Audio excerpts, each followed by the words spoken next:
Morning, everyone.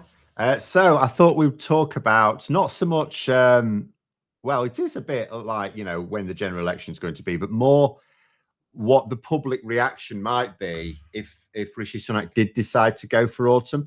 The thing is, they've been trying for the longest time now to convince us that they want an election next autumn. You keep looking at it and go, but things will be worse for you next autumn. You don't want it next autumn, do you, surely? And it's not that there's definitely going to be an election this spring. It's just that they'll make things way worse for themselves if they leave it. And they're doing it again. So Labour keeps saying that all the signs points to a May election, which they do, and I can go through them in a bit. But the reason Labour are doing that is not just because the signs point to the Tories wanting this election in May, or at least trying to create the conditions for it in May. It's because they know that the public want it no later than this spring. So I'm going to go through a couple of polls. So the Mirror have just been reporting today, actually. Now, I will point out they've used a Delta poll. Now, some of you may know I've attacked Delta poll quite strongly in terms of its voting intention polls. But I will also say that because a polling company makes a proper pig's ear out of voting intention polls, like so obviously wrong. And I don't just mean because of the results. I mean, if you look in the detail, it's like there's things that are contradictory in it. And if you see polling where under the bonnet there's contradictory things, like, yeah, you don't really know what you're doing, do you? It doesn't mean to say that all their polling is bad. Voting intention polling is quite difficult to do. Public opinion polling, not so difficult. Any professional pollster can do that well enough. So I don't attack the fact that this has been done by Delta poll, although there are better pollsters.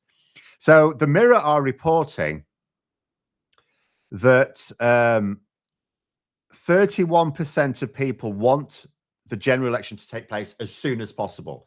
In other words, 31% of people would be quite happy for Rishi Sunak to come out with his New Year's, but he's going to give, as he's not already given it, has he? He'll give a New Year's speech. So he's going to do it today or something.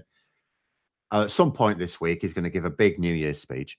And they'll be quite happy if he says, do you know what, I'm calling the election straight away. We're going to have the election in March. How about that?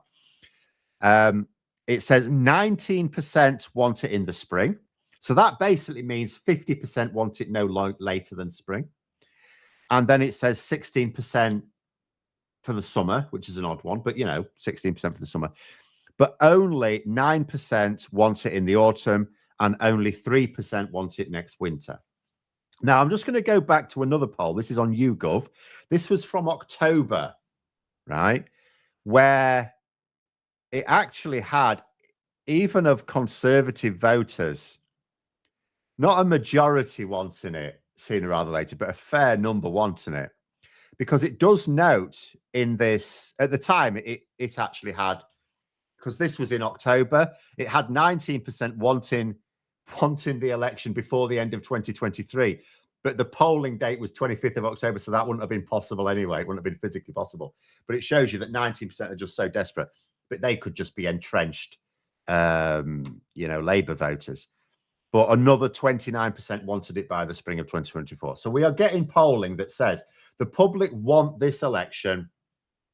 They know it's next year, and they want it to be at the normal time, is what we're basically getting.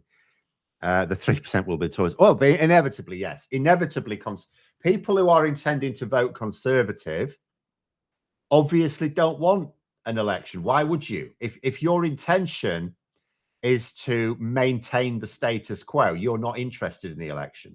So you will want it to be as late as possible, particularly if you look at the polling. But it does show that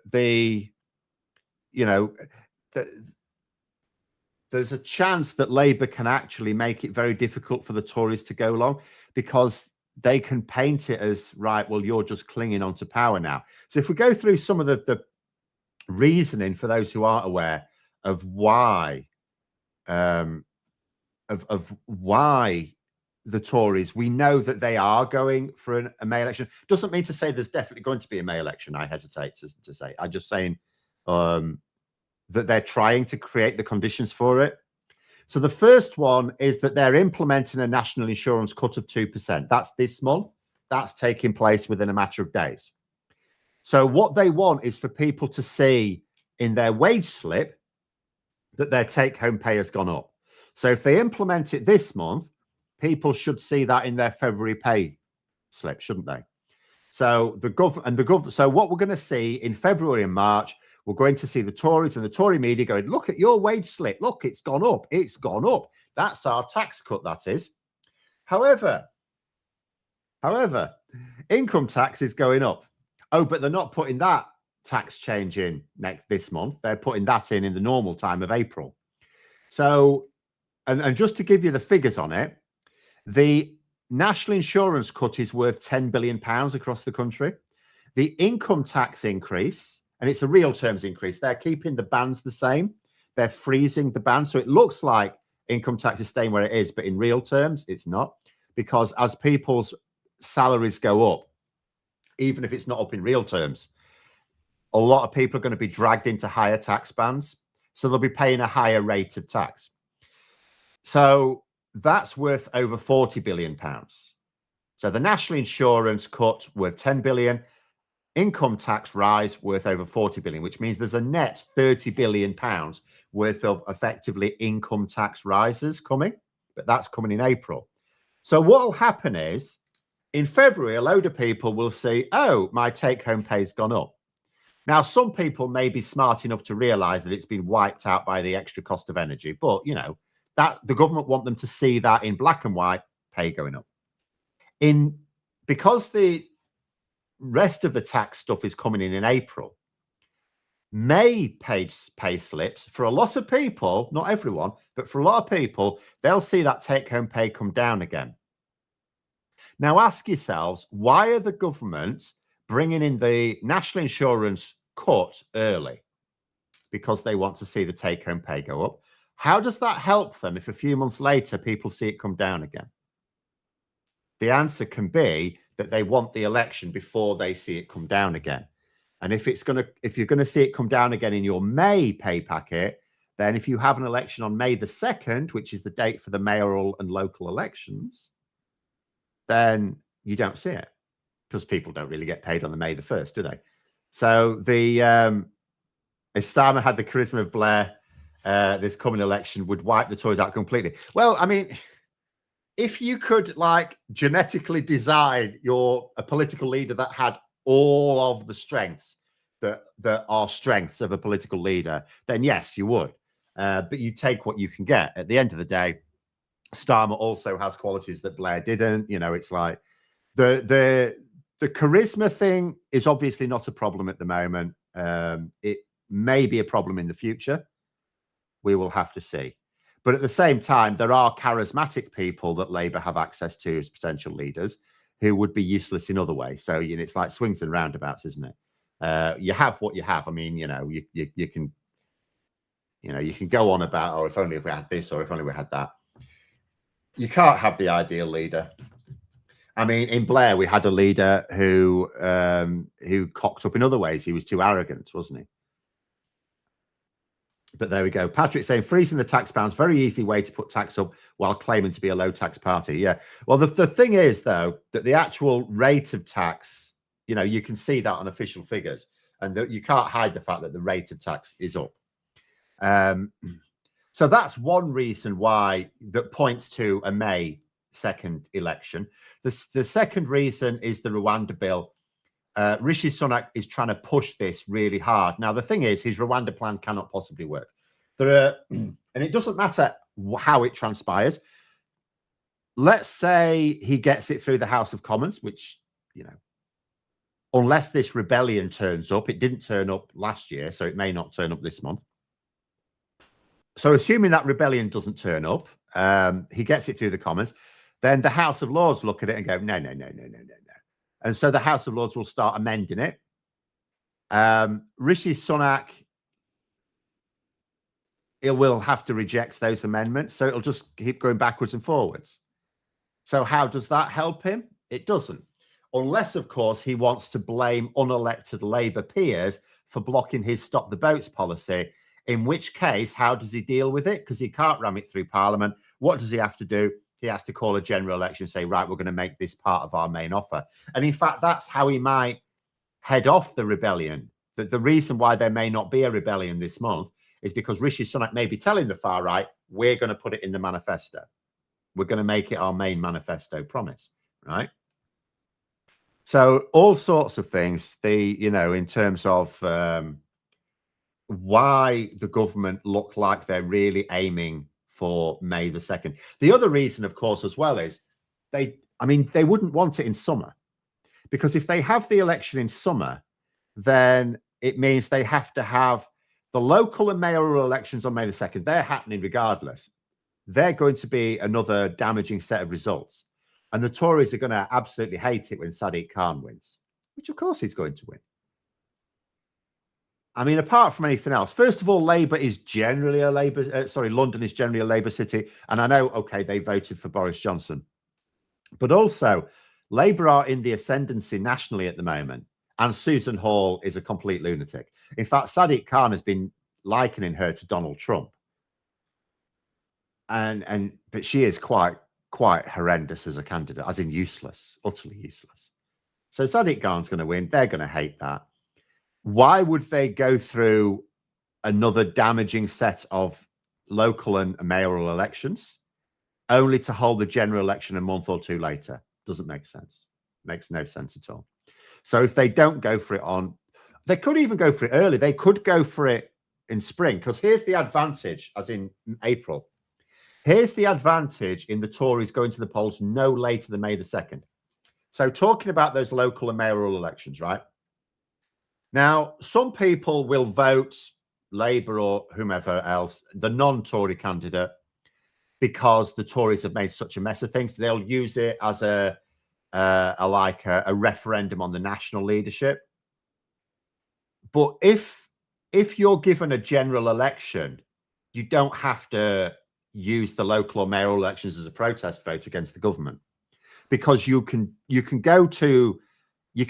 if you want to vote for the Conservative candidates in your area, you can vote for them and still vote Labour or Lib Dem or whoever's the anti-Tory candidate for the general election. So you can keep your local Conservative or support your local Conservative candidate, but you can dismiss the national Conservatives. So there's all sorts of things like that. Stephanie's saying, stop the boats as a pledge. All you have to do with the Rabbit is point out that Sunak has never kept a pledge. Well, there'll be a lot of that, of course, because yes, Rishi Sunak spent 2023 reneging on a lot of manifesto promises. In fact, I'm going to quickly go up, because Labour can attack this quite a lot. If you look at the Conservative Party manifesto from 2019, now I'm not going to go through all of it, but handily on page 1, there's a picture of Boris Johnson doing that, right? But on page 2, there's my guarantee. Now, obviously, this is signed by Boris Johnson, but that's fine, because Labour can then push the old unelected Prime Minister. I don't go in for it myself, party political nonsense, but they can still push the line. Why not? But nonetheless, it doesn't matter who made this guarantee. This was the manifesto upon which the Conservatives won. And these were the main promises. These are the ones that they said were their main promises, right? I'll go through them. Extra funding for the NHS, don't have it. Although the fiddle is that because the government lump it, they call all healthcare spending NHS fund. Well, actually, no, that's not quite true. They do split it into NHS and private healthcare funding, but it's only classed as private healthcare funding if the public money goes directly to a private healthcare provider. If it goes, but the government make the NHS, they funnel money through the NHS to private providers as well. So if, for example, you've got a private provider, I was in hospital 5 years ago, and one of the most obvious things is the cleaners. There's no NHS cleaners, they're private cleaning staff. But the money paying for those cleaners is classed as NHS funding, but it's not. It's a private company. So the actual funding for the NHS has gone down.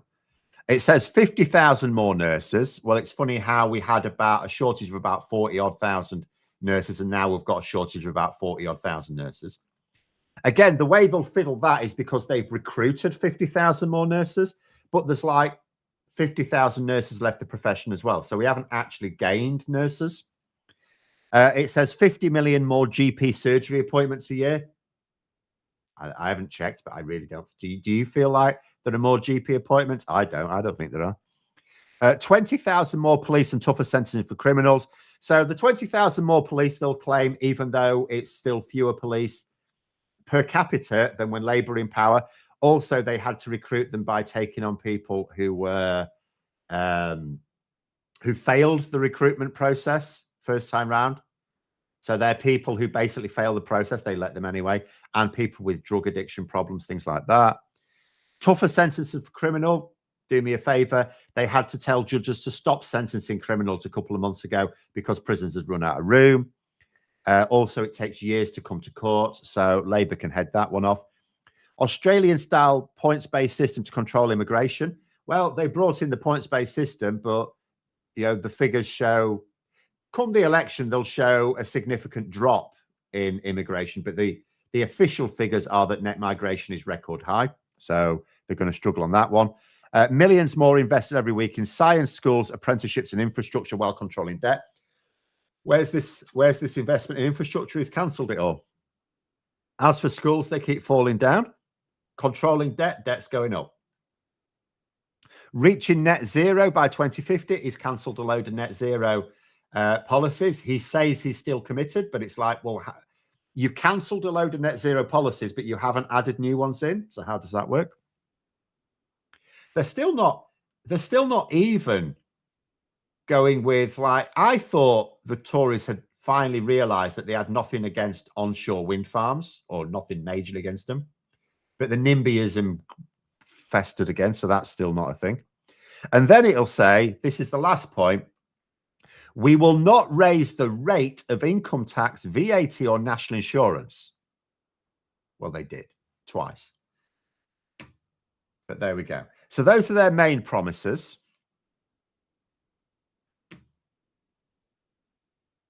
And I think Labour have got a lot of, for some of them, it's really easy. For some of them, Labour are going to have to work harder, because you can see how they were written. They were written to make it, an easy con to do. They were written to imply one thing and do another. Like if you look, for example, 50,000 more nurses. People think 50,000 more nurses net, but that's not what it says. So there's fiddles with this, but Labour can still work with that. Rachel's got a comment about Susan Hall there. Losing her Oyster card and having it handed back in was such an inspiring story. It chucks my Douglas Bard book away. She's my new hero. Yeah, so for those who don't know, the Tory party candidate for the Mayor of London contest dropped her purse or wallet on the tube. A very nice civic-minded member of the public found it, returned it to her with everything intact, and she claimed she was robbed. They say Australia has some of the highest levels of immigration. Points don't mean jack. Well, no, the thing is, any advanced economy needs high levels of immigration. The Tory, and I keep saying this, the Tories are actually pro-immigration. They say they're not, but they are. The actual proportion of foreign-born citizens in the UK today is higher than it was in 2010 when Labour in power. And that is because the Tories are extra positive about immigration, because if you have migrant workers, someone else has educated them, so you don't have to spend as much on schooling. And it's like, even if you say, oh, but those migrant workers might have kids. Well, yeah, but a British worker could also have kids. So that's still not an extra cost. It's just neutral. But the migrant worker themselves has been educated somewhere else. Also, they spend a few years of their prime working life working in this country, and then most of them go back somewhere else. So they spend their retirement in a different country, so we're not paying for that. And also, because they're spending their prime working life here, anyone can get ill or injured, but you're less likely to. The NHS, the people who mostly need healthcare are children and the elderly, not people of working age. So, you have a migrant worker, they pay extra tax because they pay the NHS surcharge, so they pay extra. They haven't needed to be educated in this country, so we've got our way with that cost. Many don't retire. Some will retire, some will like it, but many won't retire in this country. So they go somewhere else to for their home country to deal with them in retirement. It's a brilliant deal for everyone, but it's especially a brilliant deal for a Conservative. So the Conservatives, they only bash immigration because they like to blame foreigners for all the damage they do. But they love immigration. Nothing will change until manifesto promises become legally binding. Yeah, they can't, though. You can't make a manifesto promise legally binding. I know we focus a lot on the fact that Conservatives make manifesto promises that they have no intention of keeping. And there are times when other parties make a manifesto promise and then choose not to keep it. But there are times also when a manifesto promise can't be kept.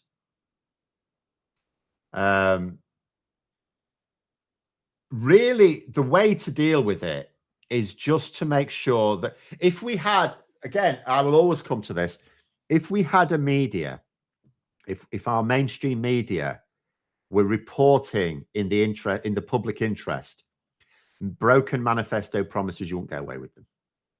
You absolutely wouldn't get away with them. The reason why the Tories get away with what they do is because they have a fundamentally different way of reporting on news related to the Conservatives compared to Labour. So, for example, at the moment, they're all going on about Labour's £28 billion worth of investment. They'll be borrowing for investment. And it's like, oh, this will whack up in tax. It's like, no, it won't, because it's for investment. So first of all, we're borrowing, so we don't pay anything back in taxes. When we have to service that debt, that investment will have allowed various companies to form or make more profit. So they will be paying higher taxes on those profits, which will be the money used to service the debt. So it doesn't put taxes up at all. But they don't make any mention of the £140 billion of borrowing that the Tories are doing a year right now. Hundreds of, by the time the Tories have left office, Rishi Sunak as Chancellor and Prime Minister, I'll have to add it up, will probably have added about £700 billion to the national debt. And for what? Like, is that an investment? No, that's not an investment.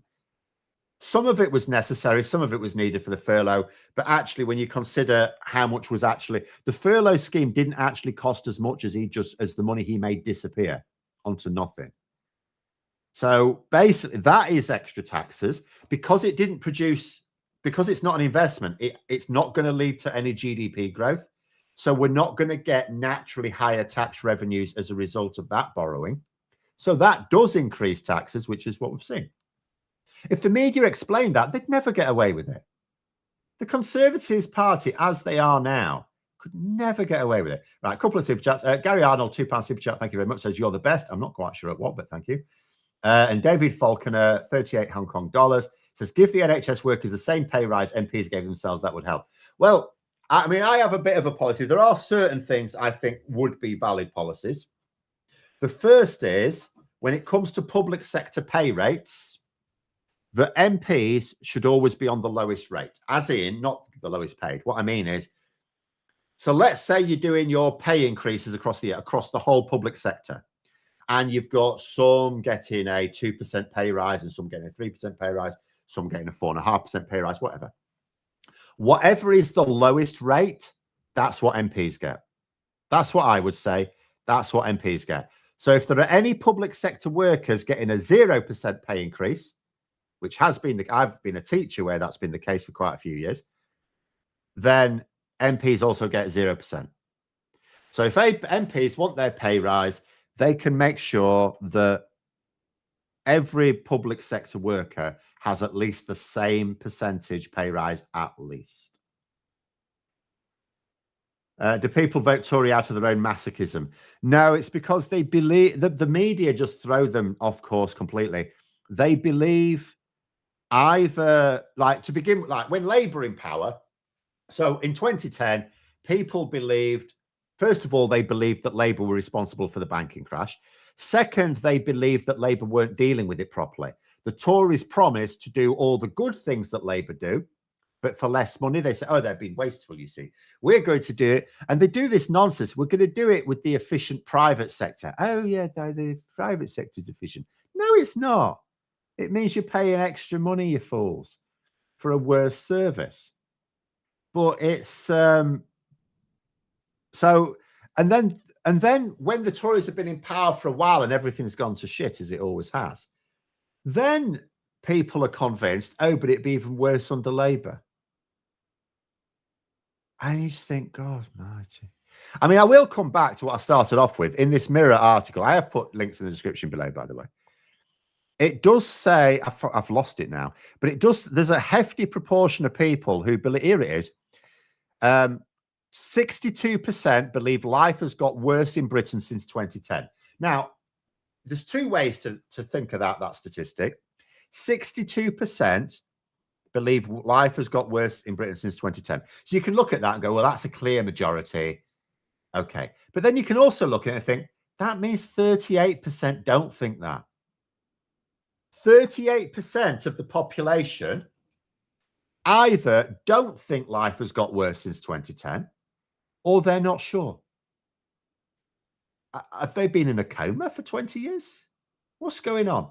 So that, and 38% is a large number, really. When you consider the Conservatives won, what was it, about 43% of the vote in 2019 and won a large majority. Having 38% that aren't actually sure that life has got worse since 2010.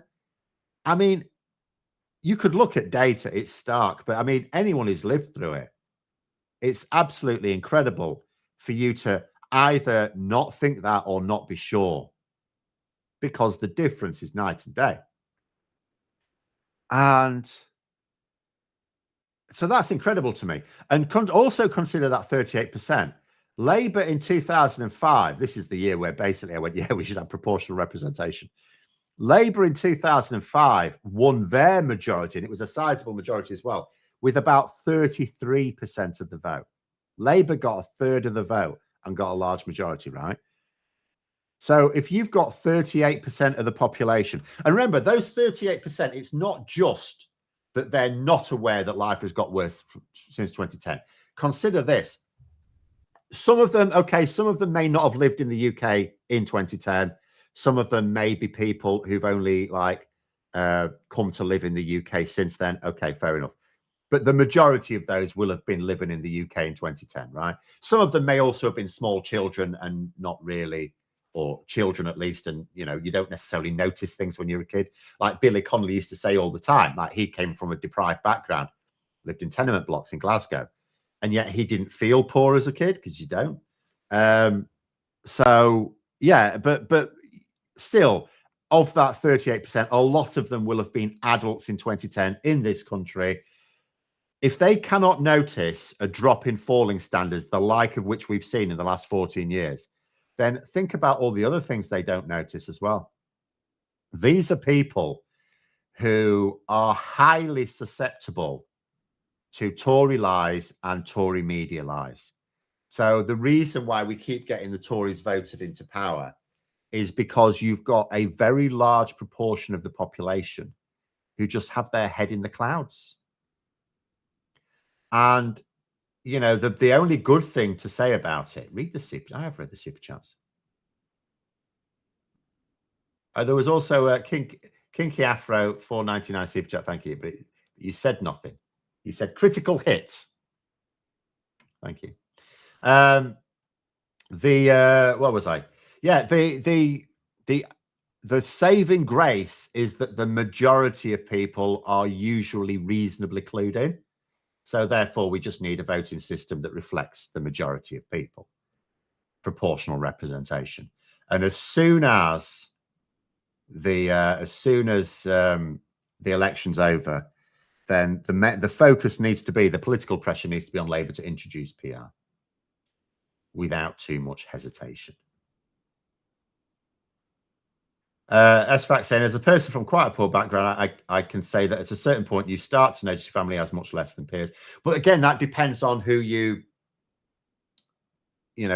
mix with, doesn't it? Whereas, like Billy Connolly used to describe living in a tenant block, he only ever knew people also living in tenement blocks. You know, so if you mix with people from different backgrounds, then yeah, you might go, hang on a minute, they got like shitloads of money. What's going on? But if you don't notice.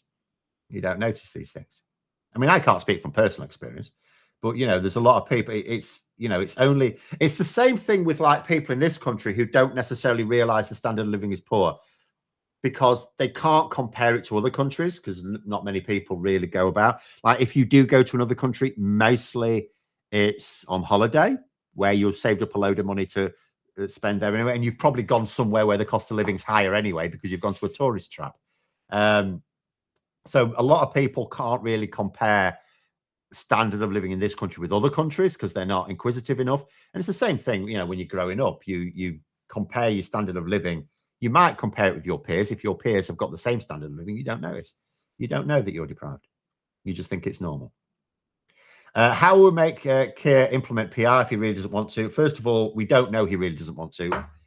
In fact, because like there are, I mean, if you take, this is has to be the last point, I'm afraid, because we're running out of time. If you compare Angela Rayner and Keir Starmer, Angela Rayner keeps going, oh, I'm not really a PR girl, right? Blah, blah, blah. So she keeps talking negatively about PR, although she does also say that she'll support it if Labour members support it. Well, Labour members do support it. We voted overwhelmingly for it 2 years in a row. Keir Starmer has never said that. Keir Starmer, if he says anything about PR, it's either neutral or positive. He's never said anything negative about it. He keeps using the phrase not a priority. The way we do it as well, like there's several ways, and I'm going to do videos on this at some point starting this month.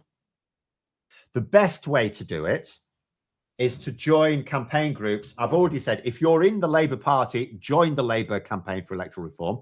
The more members they have, the more of a say they have within the Labour Party.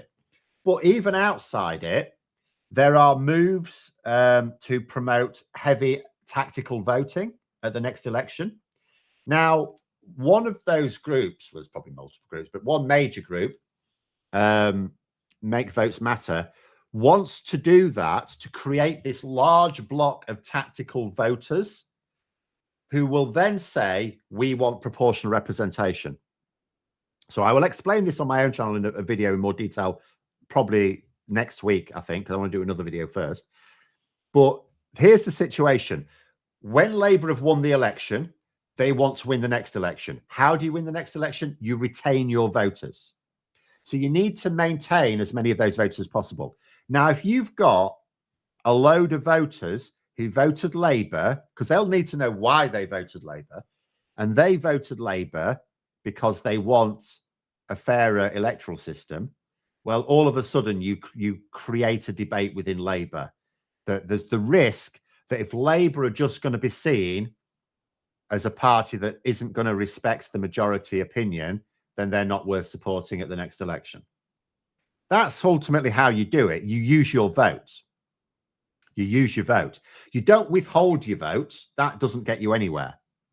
You use it. You use it to vote, not necessarily Labour, but should we say, use your vote in a way that helps Labour into government, and then tell Labour, and you can go as far as emailing your local Labour MP once they've won, just tell them and encourage others to do the same. I voted for you because I want Labour to introduce proportional representation. You know, if Labour MPs are getting like hundreds of emails saying, I only voted for you because I want Labour to bring in proportional representation, then that's quite a powerful message as well. So you basically use your vote and you campaign for it. You know, do it yourself, get others to do it. Right, final one here. Ritesh, £5 super chat. Thank you. This is a controversial question. As someone in the 45% tax bracket, what does Labour offer me or someone like me? Even, yes, I thoroughly enjoy your videos. It's really very simple. They use your tax monies to invest in public infrastructure so that you actually get a better standard of living. And then they don't have to put up taxes elsewhere, because a lot of people focus on things like national insurance and income tax and VAT, which are the ones in that Tory party manifesto. There's lots of other taxes as well. And the Tories have been putting them up where they can, because they have to, because they've been cutting public spending. and they've been funneling public money, which includes our taxes, into their mates. It goes offshore, doesn't do anything, doesn't get recycled around the economy. So it doesn't lead to economic growth. We've had zero economic growth. In fact, the economy in real terms has shrunk while the Tories have been in power, which means that all of that money is being spent on something that doesn't grow the economy, which means they then have to put up the rate of tax. Whereas if you vote for Labour, and it's not just, I'm not just saying this because Labour are all decent chaps and they will spend every penny of your tax money wisely. No, it's because they have to, because the media will attack them for stuff that they're innocent of. They will absolutely 100%. If there's any waste of public money, the Tory media will be all over it. The Labour could not get away with what the Tories have been doing over the last few years. I mean, hopefully the Conservatives are not going to get away with it. But Labour they couldn't even dream of doing that. They couldn't even dream of wasting public money because they'll never get away with it. But there we go. We'll have to leave it there. We've gone well over. Thank you very much. Don't forget to click the like button and subscribe to the channel, of course. And as I say, I've put links to the things we talked about in the description below, where you may find other things to click as well. Have a very good day, everyone. And until next time, I'll see you later.